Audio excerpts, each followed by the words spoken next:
For me personally, it was a very last minute decision. I obviously was going through a breakup. I was back in Minnesota spending time with my friends and family. And there was a hot second in there where, it was comfortable. It felt normal. I grew up there. I was like, oh, maybe I'll buy a house in Minnesota. But then there was still this like underlying thing that I still wanted California. I didn't want to spend another winter in Minnesota. I still wanted to be in the sunshine. So it actually happened because I was FaceTiming with a friend and she was just like, move to LA, just do it. Like it's calling your name, you don't have anything holding you back right now. Yeah. And so that night I got off the phone with her.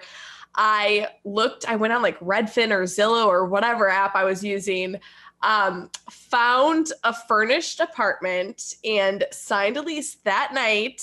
Didn't tell anyone. And so then the next day or in a couple of days, I was with some of my friends and family. And I was like, oh, by the way, I'm moving to LA in a couple of weeks.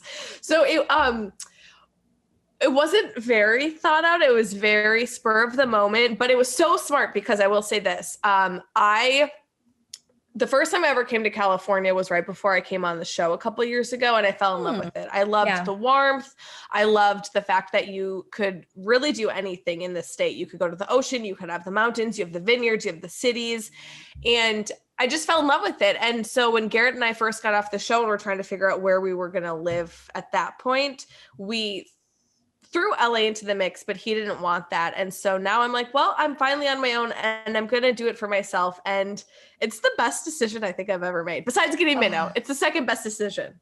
Okay, I'm getting Mariah Carey butterfly vibes hearing you talk. Spread your wings and prepare to fly.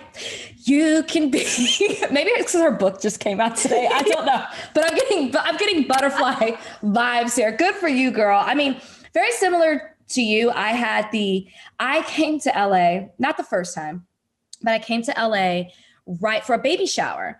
One of my best friends has been out here for years. And I came for a baby shower a month before I went to a Bachelor audition.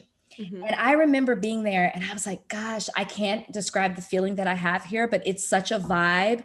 I feel very connected to the city and I'm going to come back here at some point. And I thought I would move there, take a bar and practice law out in California. Well, then Bachelor happened and all of that. And it's something Bryan and I have talked about. We actually looked for property here 3 years ago, right when we finished the show. Mm-hmm. And it just didn't work out because I am very like everything has to be put together and everything has to be perfect. I'm very type A. And so I thought I cannot come to LA until it makes financial sense for me to be out here. Right. And an opportunity came about where it afforded me the chance to be out in LA. And then COVID happened and I ended up still getting a place out here. And then Extra happened, which I thought I was just going to do special correspondent work. And then they offered me a full-time position. And so I already had a place out here because I was going to go back and forth. And thankfully I had the support of Bryan, who was like, go, this is what you've been working for the last few years. And we just were like, okay, we're going to put pen to paper, write a plan out for ourselves. So yes, you guys, we have a plan, we have goals, and it's not anybody else's timeline. Like, it's so funny how people are like, oh my goodness, you moved to LA and he lives there. And I'm like, people in the Army live separate from each other. Like, people who are consultants have to travel all the time. It's not ideal, but it's not abnormal that sometimes you have to do a bicoastal thing. But as long as you have a strong foundation and you're committed to each other and you have a plan, Mike, this is definitely not how we want to live forever.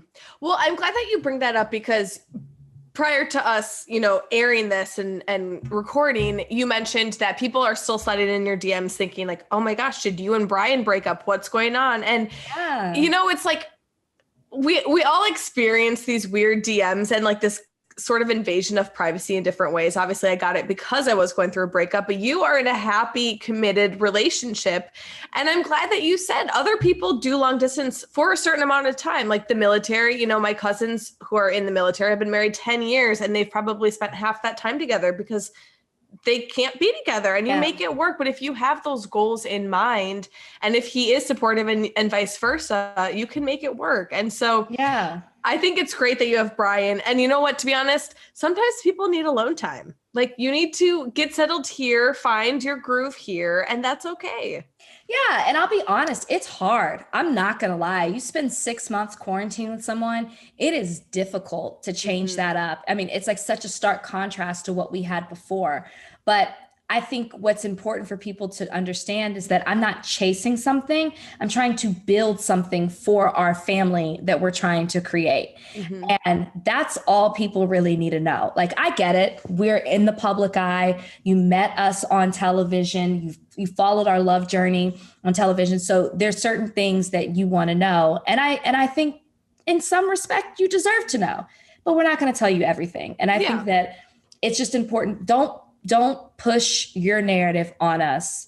Give us an opportunity to talk to you guys about it. I think that's the beauty of podcasting. We can have these open conversations and you feel like you're sitting at the table with us while we're having our little girl chats. And that's why, like, when people, there's two types of people I've noticed in my DMs or in my comments.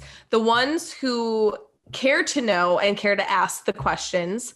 And then there are the people who assume they already know and they're already casting their judgments on you. And so the prior option is ones that we can deal with, because if we feel like you want to have that conversation, you're open to learning, you want to ask us and we'll reply with honesty.